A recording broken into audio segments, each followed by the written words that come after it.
Yeah, I mean, so when we get right down to the guts on this, right? eGold, DigiGold, back in '99, were effectively tokenizing gold that they had in reserves. And then a lot of kind of other gold products came out on the back of that, but what they were tokenizing was things like Mercato delivery orders.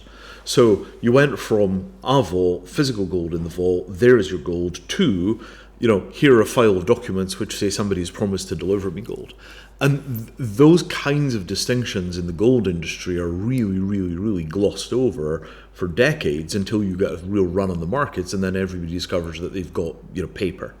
And some of this is also the problem of discovering circular dependencies.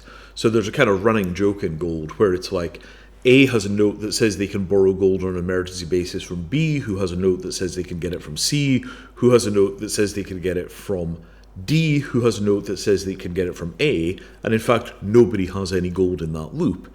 And because that stuff is not on chain at any level, there's no transparency across the institution, so you can actually get empty loops in which you discover a circular dependency in your gold orders. And you sort of think like, that's insane, but that's what doing this kind of stuff on paper ledgers looks like, because you either have a point of centralization that can see everybody's books, which the gold people are very reluctant to do, or you wind up with the possibility of invisible circular dependencies.